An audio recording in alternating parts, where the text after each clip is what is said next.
Welcome to विनाज economic study channel. आज आपण इयत्ता 11वी अर्थशास्त्रातील पहिलं प्रकरण पाहणार आहोत. अर्थशास्त्रातील मूलभूत संकल्पना. त्यामध्ये आपण पाहणार आहोत प्रस्तावना.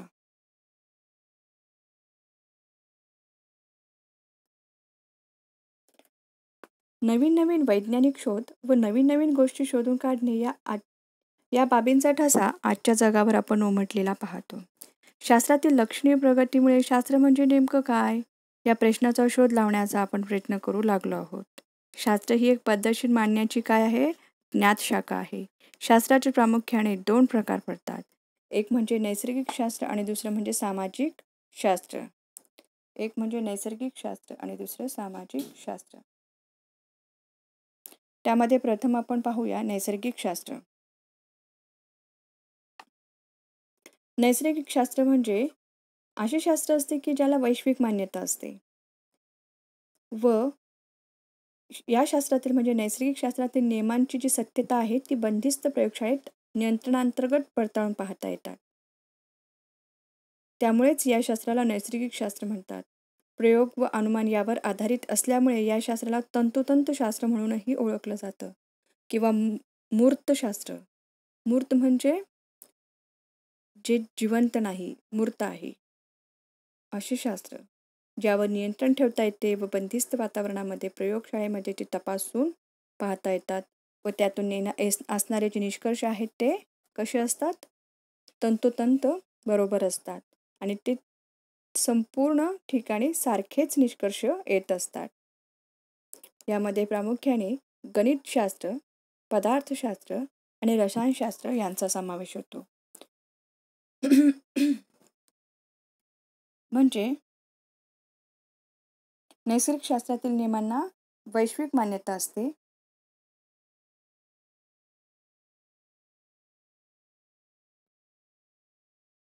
नैसर्गिक शास्त्रातील नियमांना वैश्विक मान्यता असते. प्रयोगशाळेमध्ये ते तपासून पाहता येतात. त्यांना मूर्त शास्त्र म्हणूनही ओळखलं जातं. यामध्ये प्रामुख्याने गणितशास्त्र, भौतिकशास्त्र आणि जीवशास्त्र या शास्त्रांचा समावेश यामध्ये म्हणजे नैसर्गिक शास्त्रामध्ये होतो. दुसरं आपण पाहूया सामाजिक शास्त्र. सामाजिक शास्त्र हे वर्तणुकीचं शास्त्र किंवा अमूर्त शास्त्र असंही म्हटलं जातं. याला मानवी वर्तनाचा कोणत्या ना कोणत्या पैलूचा अभ्यास सामाजिक शास्त्रामध्ये केला जातो. जसे मानसशास्त्र हे मानवी मनाच्या वर्तणुकीशी संबंधित ज्ञान देते. सामाजिक शास्त्र हे मानवी समूहातील एक घटक असून त्या संदर्भाने त्याच्या सामाजिक घटकांबाबत ज्ञान देते. मानवी वर्तणूक ही बंदिस्त प्रयोगशाळेत तपासता येत नाही, तसेच ती नियंत्रित पद्धतीनेही अभ्यासता येत नाही. सामाजिक शास्त्राच्या नियमांना वैश्विक मान्यता नसते.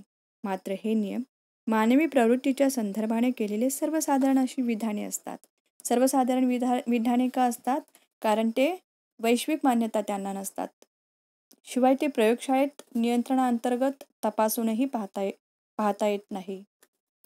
शिवाय ते अमूर्त असतात, मूर्त नसतात आणि हे मानवाशी रिलेटेड असल्यामुळे किंवा संबंधित असल्या कारणाने मानवाचे वर्तन हे सर्व ठिकाणी सारखे नसते. किंवा वेगवेगळ्या परिस्थितीत ते वेगवेगळे वर्तन आपल्याला दिसून येते आणि त्यामुळे त्यातून जे निष्कर्ष सामाजिक शास्त्राच्या नियमांना वैश्विक मान्यता नसते.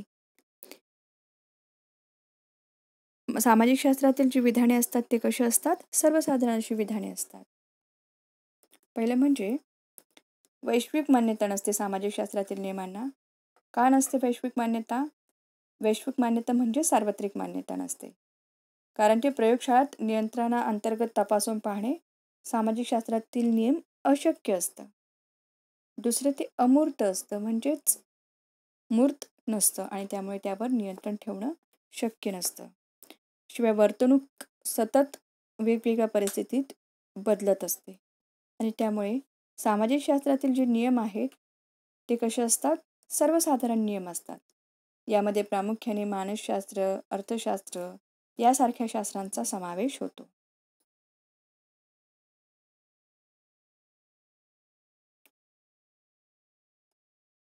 आता आपण पाहूया अर्थशास्त्राचा अर्थ.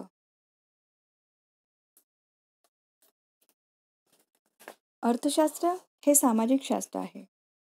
इकॉनॉमिक्स हा शब्द मूळ ग्रीक शब्द आयकॉनॉमिया यापासून आला आहे. याचा अर्थ कौटुंबिक व्यवस्थापन असा आहे. सर्वसाधारणपणे अर्थशास्त्र म्हणजे अर्थशास्त्राचा जो मूळ शब्द आहे तो कुठून आला आहे तर ग्रीक शब्दापासून आयकॉनॉमिया या शब्दापासून आला आहे. याचा अर्थ काय होतो? कौटुंबिक व्यवस्थापन.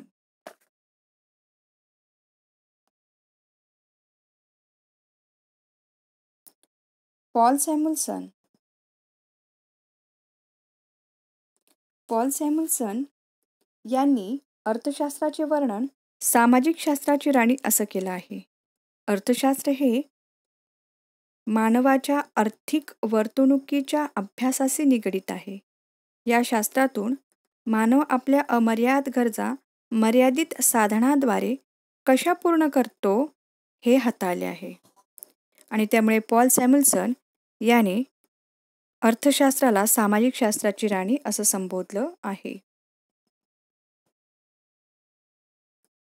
पॉल सॅम्युएल्सन यांचं असं म्हणणं आहे की संपूर्ण सामाजिक शास्त्रामध्ये अर्थशास्त्र हे अतिशय महत्त्वपूर्ण शास्त्र आहे आणि त्यामुळे सामाजिक शास्त्रामध्ये अर्थशास्त्र हे संपूर्ण सामाजिक शास्त्राची राणी आहे असं पॉल सॅम्युएल्सन यांचं म्हणणं आहे. आता आपण पाहूया आर्थिक प्रणालीचे प्रकार. आर्थिक प्रणालीचे प्रामुख्याने 3 प्रकार पडतात.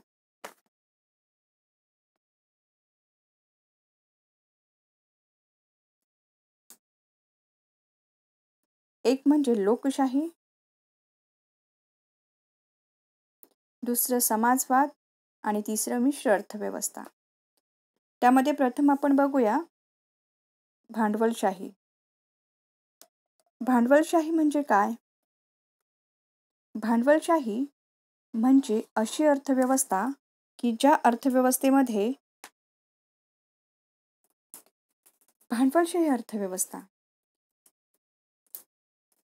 भांडवलशाही अर्थव्यवस्था म्हणजे अशी अर्थव्यवस्था की ज्यामध्ये सरकारचा मुळीच हस्तक्षेप नसतो. अर्थव्यवस्थेतील कोणत्याही निर्णयामध्ये सरकार हस्तक्षेप करत नाही.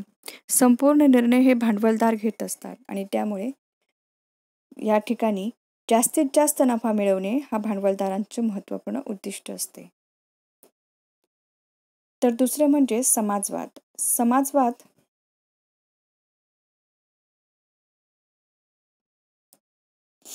समाजवाद म्हणजे अशी अर्थव्यवस्था ज्या अर्थव्यवस्थेमध्ये भांडवलशाहीला कोणत्याही प्रकारचा थरा नसतो, म्हणजे कोणत्याही प्रकारचं भांडवलशाहीचं स्थान समाजवादामध्ये नसतं. या ठिकाणी सरकारच संपूर्ण निर्णय घेत असतो. अर्थव्यवस्थेतील संपूर्ण महत्त्वपूर्ण निर्णयावर सरकारचा अधिकार असतो. कोणते उत्पादन किती, कुठे, केव्हा, कुणासाठी, किती प्रमाणात घ्यायचे या सर्व निर्णयावर सरकारचं नियंत्रण असतं. तिसरं म्हणजे मिश्र अर्थव्यवस्था. मिश्र अर्थव्यवस्था म्हणजे अशी अर्थव्यवस्था ज्या अर्थव्यवस्थेमध्ये भांडवलशाही आणि समाजवाद या दोघांचं अस्तित्व आपल्याला पाहावयास मिळतं. भांडवलशाही आणि समाजवाद या दोघांचं अस्तित्व आपल्याला मिश्र अर्थव्यवस्थेमध्ये पाहावयास मिळतं. त्यामुळे या अर्थव्यवस्थेला मिश्र अर्थव्यवस्था असं संबोधलं जातं.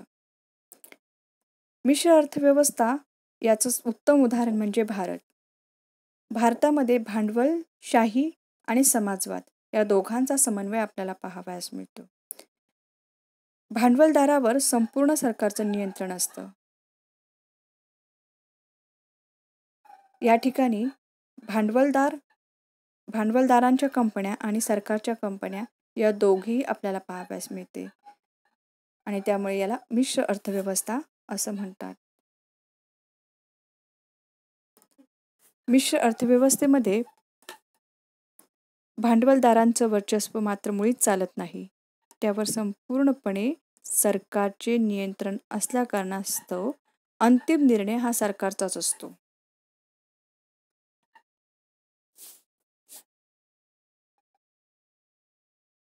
आता आपण पाहूया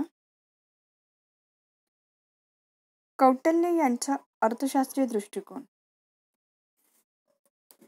कौटिल्य यांचं असं मत होतं की अर्थ म्हणजे संपत्ती आणि शास्त्र म्हणजे विज्ञान. म्हणूनच अर्थशास्त्र म्हणजे संपत्तीचे संपादन आणि व्यवस्थापन. मूलतः कौटिल्य यांचा अर्थशास्त्र हा राजकीय अर्थव्यवस्थेवरील व्यापक ग्रंथ आहे.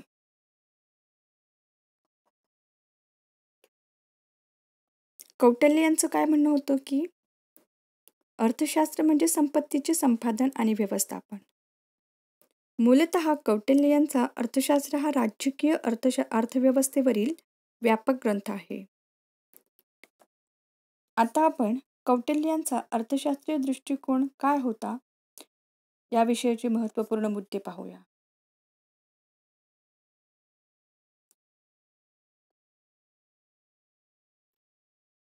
कौटिल्य यांच्या अर्थशास्त्रीय दृष्टिकोनाचे मुद्दे. यामध्ये प्रामुख्याने त्यांचं पहिलं मत असं होतं की अर्थशास्त्र हे सरकार किंवा राज्याची महत्त्वपूर्ण भूमिका आहे. कौटिल्य यांचं काय म्हणणं होतं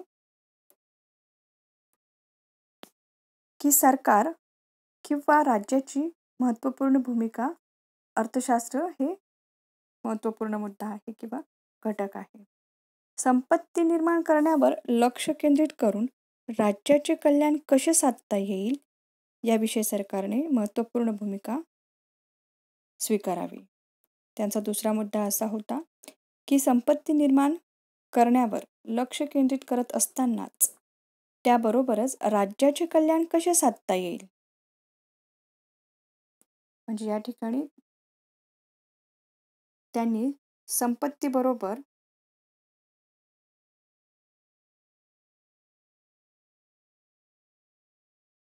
कल्याण यालाही महत्त्वपूर्ण स्थान दिले आहे. संपत्ती निर्माण करण्यावर लक्ष केंद्रित करत असतानाच सरकारने राज्याचे कल्याण कसे साधता येईल याकडेही लक्ष केंद्रित करावं असं कौटिल्य यांचं मत होतं. त्यांचं तिसरं म्हणणं असं होतं की सुशासनासाठी कार्यक्षम प्रशासन नियंत्रणाची आवश्यकता आहे.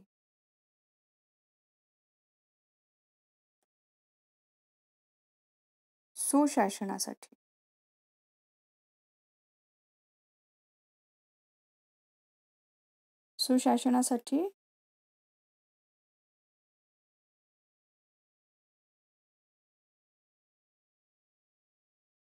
कार्यक्षम प्रशासन.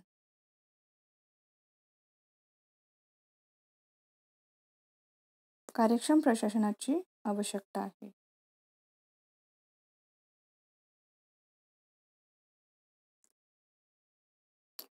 चौथा मुद्दा त्यांचं असं म्हणणं होतं की अर्थशास्त्रामध्ये राजकीय संकल्पनांचे संकलन करणं अतिशय महत्त्वपूर्ण आहे. म्हणजे राजकीय संकल्पना काय सांगतात यावर विशेष अभ्यास करणं सरकारचं महत्त्वपूर्ण भूमिका आहे असं कौटिल्य यांचं म्हणणं होतं. कौटिल्य हे मौर्य कालखंडातील एक महान राजकारणी, तत्वज्ञानी, अर्थशास्त्रज्ञ व राजकीय सल्लागार होते. कौटिल्य हे मौर्य कालखंडात एक महान राजकारणी होते, तत्वज्ञानी होते, अर्थशास्त्रज्ञ होते व राजकीय सल्लागारही होते. तसेच त्यांना चाणक्य किंवा विष्णुगुप्त म्हणूनही ओळखलं जातं. म्हणजे चाणक्यांनाच काय म्हणतात, कौटिल्य यांना चाणक्यही म्हणतात आणि विष्णुगुप्त सुद्धा म्हटलं जातं. त्यांना प्राचीन भारतातील अर्थव्यवस्थेवर अर्थशास्त्र हा राजकीय ग्रंथ त्यांनी लिहिलेला आहे. राहिलेला भाग पुढच्या लेक्चरमध्ये किंवा पुढच्या व्हिडिओमध्ये आपण पाहूया. तुम्ही जर माझ्या चॅनलला नवीन असाल तर प्लीज सबस्क्राईब करायला आणि बेल आयकॉन प्रेस करायला विसरू नका. व्हिडिओ जर आवडला असेल तर प्लीज लाईक करायला विसरू नका. तुमचे काही कमेंट्स असेल तुमचे काही प्रश्न असतील तर कमेंट्समध्ये सांगा. धन्यवाद.